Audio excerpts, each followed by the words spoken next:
السلام علیکم دوستوں، میرا نام ہے عثمان زبیر اور آپ دیکھ رہے ہیں برمودا تکون اور دجال ایپیسوڈ نمبر 2۔ دوستوں، آج ہم برمودا تکون کے بارے میں بات کرنے جا رہے ہیں، تو آئیے شروع کرتے ہیں اپنی آج کی ویڈیو۔ برمودا تکون کا محل وقوع۔ برمودا تکون اٹلانٹک اوشن کے کل 300 جزیروں پر مشتمل علاقہ ہے، جن میں اکثر غیر آباد ہیں۔ صرف 20 جزیروں پر انسان آباد ہیں، وہ بھی بہت کم تعداد میں۔ جو علاقہ خطرناک سمجھا جاتا ہے، اس کو برمودا تکون کہتے ہیں۔ اس تکون کا کل رقبہ 11,40,000 مربع کلومیٹر ہے۔ اس کا شمالی سرا جزائر برمودا اور جنوبی مشرقی سرا پورٹوریکو اور جنوبی مغربی سرا میامی فلوریڈا امریکی مشہور ریاست ہے، یعنی اس کا تکون میامی فلوریڈا میں بنتا ہے۔ جی ہاں، فلوریڈا کے معنی اس خدا کا شہر جس کا انتظار کیا جا رہا ہے۔ اس کے دوسرا معنی وہ خدا جس کا انتظار کیا جا رہا ہے۔ تقریباً 400 سال سے کسی انسان نے ان ویران جزیروں میں جا کر آباد ہونے کی کوشش نہیں کی، یہاں تک کہ جہاز کے کیپٹن تک اس علاقے سے دور ہی رہتے ہیں۔ ان میں ایک جملہ بڑا عام ہے جو وہ ایک دوسرے کو نصیحت بھی کرتے ہیں: وہاں پانی کی گہرائیوں میں خوف اور شیطانی راز چھپے ہیں۔ ایک سوال جو کہ برمودا تکون کے بارے میں بہت عام ہے، وہ یہ ہے کہ کیا برمودا تکون واقعی تکون کی شکل میں ہے؟ تو اس کا جواب یہی ہے کہ برمودا تکون سارا کا سارا پانی میں ہے، جو کہ اٹلانٹک اوشن میں ہے۔ چنانچہ قابل غور بات ہے کہ ٹھاٹھے مارتے سمندر میں تکون کس طرح بن سکتا ہے۔ جاننا چاہیے کہ تکون حقیقی نہیں بلکہ یہ ایک مخصوص علاقہ ہے جہاں ناقابل یقین حادثات ہوتے ہیں۔ اس علاقے کو تکون کا فرضی نام دے دیا گیا ہے۔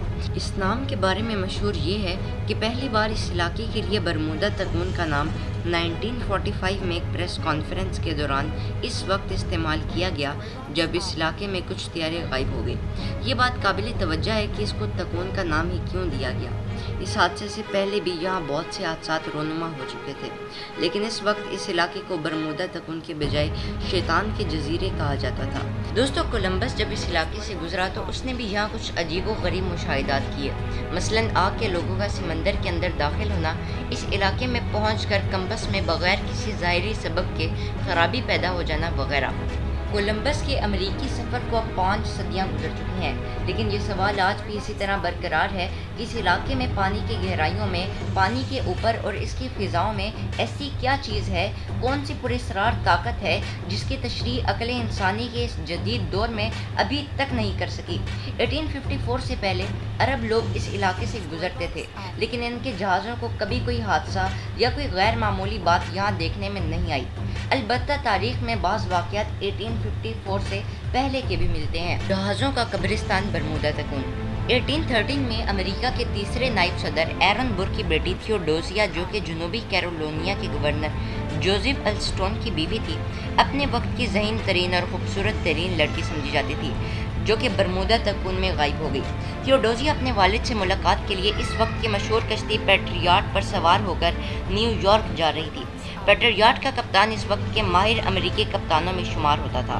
اس کے ساتھ اس کا ڈاکٹر اور عملے چند ارکان تھے، لیکن تھیوڈوسیا اور پیٹریاٹ کا عملہ کبھی نیو یارک نہ پہنچ سکا۔ امریکی نائب صدر ہونے کی حیثیت سے اس کے باپ اورن بر نے بیٹی کی تلاش میں اپنے تمام تر وسائل جھونک ڈالے، لیکن نہ ہی کشتی اور نہ اس پر سوار افراد کا کچھ پتہ لگ سکا، سوائے چند جھوٹی منصوبہ بند افواہوں کی۔ 1814 میں امریکا کے مشہور جہاز واسپ کو بھی برمودا تکون نگل گیا۔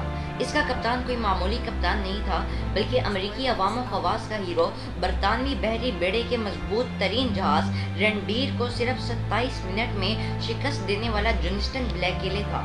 اس فتح کے فوراً بعد کسی کو کچھ خبر نہیں کہ بلیکیلے اپنے اسٹاف اور جہاز کے ساتھ کس دنیا میں جا پہنچا۔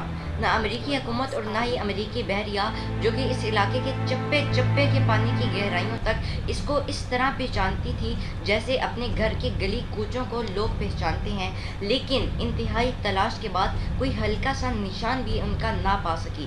تو کیا برمودا تکون ان کو اپنے اندر نگل گیا، یا بلیکیلے کی صلاحیت سے متاثر ہو کر خفیہ قوت نے اسے اپنے لیے منتخب کر لیا؟ جاشوا اسکولم ایک ایسا کپتان جو نہ صرف امریکی بحریہ کی تاریخ کا بلکہ ساری دنیا کی بحریہ کی تاریخ میں اپنا نام رکھتا ہے۔ بچپن سے سمندر کی موجوں سے کھیلنے والا، سب سے پہلے تنہا ساری دنیا کی سمندری سیر کرنے والا، ساری عمر خطرناک سمندری طوفانوں سے مقابلہ کرتے رہنے کے بعد جب 1909 میں ایک سفر پر اپنی کشتی اسپرے پر روانہ ہوا تو پھر ہمیشہ کے لیے برمودا تکون میں اپنی کشتی کے ساتھ غائب ہو گیا۔ اس کا اور اس کی کشتی کا کوئی سراغ نہیں مل سکا، نہ حادثے کی خبر نہ کشتی کا ملبہ، سوائے اس کے کہ برمودا تکون میں غائب ہونے والوں کی فہرست میں اس کا اور اس کی کشتی کا اضافہ ہو گیا۔ مسافر غائب جہاز ساحل پر۔ کیا آپ یقین کریں گے کہ اگر آپ کو یہ بتایا جائے کہ ایک جہاز برمودا کے سمندر میں کھڑا ہے لیکن مسافر اور کپتان لاپتہ ہے؟ کھانے کی میزوں پر کھانا اسی طرح لگا ہو گویا سوار کھانا کھاتے کھاتے ابھی بس کسی کام سے اٹھ کر گئے ہوں، نہ کسی حادثے کے آثار نہ کسی لوٹ مار کی کوئی نشانی۔ آخر تمام سوار اچانک بیچ سمندر میں کھانا چھوڑ کر کس کے مہمان بن گئے؟ یہ حادثہ کیرول ڈیرنگ نامی جہاز کے ساتھ پیش آیا۔ جہاز کا اگلا حصہ ساحل پر ریت میں دھنسا ہوا تھا جبکہ پچھلا حصہ پانی میں تھا۔ کھانے کی میزوں پر کھانا لگا ہوا تھا، کرسیاں تھوڑی سی پیچھے کی جانب کھسکی ہوئی تھی گویا اس کے سوار کسی غیر متوقع بات پیش آنے پر اپنی جگہ سے اٹھے ہوں اور پھر واپس آنا چاہتے ہوں، لیکن پھر وہ کبھی اپنی کرسیوں پر واپس نہ آ سکے۔ کرسیوں اور میزوں پر رکھی کھانے کی پلیٹوں کو دیکھ کر کسی ہنگامی یا بھگدڑ کے کوئی آثار وہاں نظر نہیں آتے تھے۔ جہاز کی حالت دیکھ کر یہ بھی نہیں کہا جا سکتا تھا کہ اس میں کوئی لوٹ مار کی واردات کی گئی ہو، لیکن اس سے بھی زیادہ حیرت کی بات یہ تھی کہ اتنے بڑے جہاز کو ساحل پر کون لایا اور اس کے سواروں کے ساتھ کیا حادثہ پیش آیا، کیونکہ اتنے بڑے جہاز کا اتنے کم پانی میں آنا ناممکن ہے۔ یہ جہاز جی ڈیرنگ کمپنی آف پورٹ لینڈ کی ملکیت تھی۔ ہیری کونور مشہور امریکی ارب پتی، ماہر جنگی پائلٹ، کشتیوں کی دوڑ جیتنے والا ماہر کپتان، 1958 میں اپنے کئی ساتھیوں کے ساتھ برمودا تکون کی گہرائیوں میں غائب ہو گیا، لیکن اس بار صرف افراد اغوا کیے گئے جبکہ ان کی کشتی میامی فلوریڈا کے ساحل سے 80 میل شمال میں ایک کنارے پر ملی۔ ہیری کونور اور اس کے ساتھی کشتی سے غائب تھے۔ ڈوبا ہوا جہاز واپس۔ کیا کبھی آپ نے ایسا سنا ہے کہ کوئی جہاز سمندر میں مکمل ڈوب گیا ہو اور کچھ عرصے کے بعد درست حالت میں بغیر کسی خرابی کے اوپر آ جائے؟ ایک جہاز برمودا تکون کے پانی پر تیر رہا تھا، سمندر کی موجیں اس سے اٹکیریاں کر رہی تھیں، لیکن اس میں کوئی نہیں بلکہ یہ بالکل خالی تھا، نہ کپتان، نہ عملہ اور نہ کوئی سوار۔ اس جہاز کا نام لادا ہاما ہے۔ ایس ایزٹیک کے کپتان اور عملے نے جو منظر دیکھا وہ کچھ یوں ہے: ہر چیز اپنی جگہ موجود ہے، نہ کسی نے کسی چیز کو اٹھایا ہے اور نہ کوئی چھیڑ چھاڑ کی ہے، نہ لوٹ مار کی واردات ہے، نہ کوئی حادثہ، حتیٰ کہ کپتان کا قلم اور دوربین بھی اسی طرح رکھی ہوئی ہے۔ اس سے بھی زیادہ اچنبھے کی بات یہ ہے کہ بحری جہاز رانی کے ریکارڈ میں یہ جہاز ڈوب چکا تھا، جس کو ڈوبتے ہوئے اٹلی کی ریکس نامی کشتی کے سواروں اور عملے نے خود دیکھا تھا۔ ماہرین خاموش ہیں، بلکہ خاموش کر دیے گئے ہیں۔ تحقیق کے تمام دروازے بند کر دیے گئے، مکمل خاموشی، بلکہ موت کا سناٹا۔ آخر ایسا کیا ہے؟ ماہرین کے نزدیک ایک بات طے شدہ ہے کہ ان تمام واقعات سے بحری قزاقوں کا کوئی تعلق نہیں۔ کسی بھی حادثے میں ایسا کبھی نہیں ہوا کہ جہازوں پر موجود نقد پیسہ یا کوئی اور قیمتی اشیاء اٹھا لی گئی ہوں۔ نیز ان غائب ہونے والے جہازوں کی جانب سے سمندر میں موجود پہرے داری کے مراکز نے کبھی امداد طلب کرنے کا کوئی اشارہ بھی موصول نہیں کیا۔ البتہ بعض مرتبہ کچھ پیغامات موصول ہوئے جو واضح نہیں تھے۔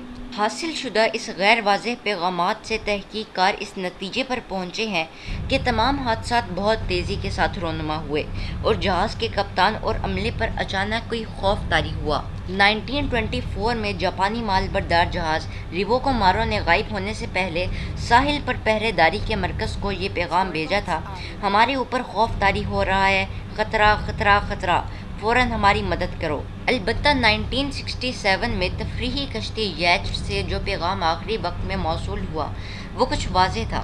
کشتی کا مالک جو خود کشتی پر موجود تھا، اس نے قریبی مرکز کو آخری پیغام یہ دیا کہ کشتی پانی کے نیچے موجود کسی نامعلوم چیز سے ٹکرائی ہے، تشویش کی کوئی بات نہیں ہے، کشتی میں کوئی خرابی نہیں ہوئی، البتہ یہ ٹھیک طور پر کام نہیں کر رہی۔ اس پیغام کے صرف 3 منٹ بعد ہم دادی ٹیم کشتی کی جگہ پر پہنچ گئی، لیکن ان 3 منٹوں میں کشتی، اس کے مالک اور تمام عملے سمیت کسی نامعلوم جگہ پہنچ چکی تھی۔ 15 منٹ بعد ایک اور امدادی ٹیم وہاں پہنچ گئی اور 200 میل کا علاقہ چپا چپا چھان مارا، لیکن یچٹ کا کوئی سراغ نہ مل سکا۔ دوستو، ایک شخص اپنی رویداد میں لکھتا ہے، میں اپنی بڑی کشتی لے کر شکار کے لیے نکلا۔ میری کشتی کے پیچھے ٹریڈر نامی کشتی بندھی ہوئی تھی، جس کو میری کشتی کھینچ رہی تھی۔ موسم بالکل صاف تھا۔ ایسا موسم اس طرح کے سفر کے لیے بڑا موزوں ہوتا ہے۔ ہم جزائر بہاما کے درمیان اس جگہ پہنچ گئے جہاں سمندر بہت گہرا ہے۔ جب اندھیرا بڑھا تو میں سمت کا پتہ لگانے کی غرض سے کپتان کے کمرے میں آیا۔ اس کے بعد میں نے سوچا کہ کچھ دیر آرام کر لیا جائے، چنانچہ میں اپنے سونے کے کمرے میں آ کر لیٹ گیا۔ میں گہری نیند سویا ہوا تھا کہ اچانک موج کا ایک تھیپڑا میرے منہ پر آ کر لگا۔ میں ہڑبڑا کر اٹھا، دیکھا تو ہر طرف سے پانی کمرے میں داخل ہو رہا تھا۔ اس کے بعد کیا ہوا جانیے اگلی ایپیسوڈ میں۔ تو دوستو، یہ تھی آج کی ایپیسوڈ۔ اگر آپ کو پسند آئی ہو تو لائک، شیئر اینڈ کمنٹ کرنا مت بھولیے گا۔ اور دوستو، اگر ابھی تک آپ نے میرے چینل کو سبسکرائب نہیں کیا تو اس آئیکن پر کلک کر کے لازمی سبسکرائب کر دیں۔ السلام علیکم۔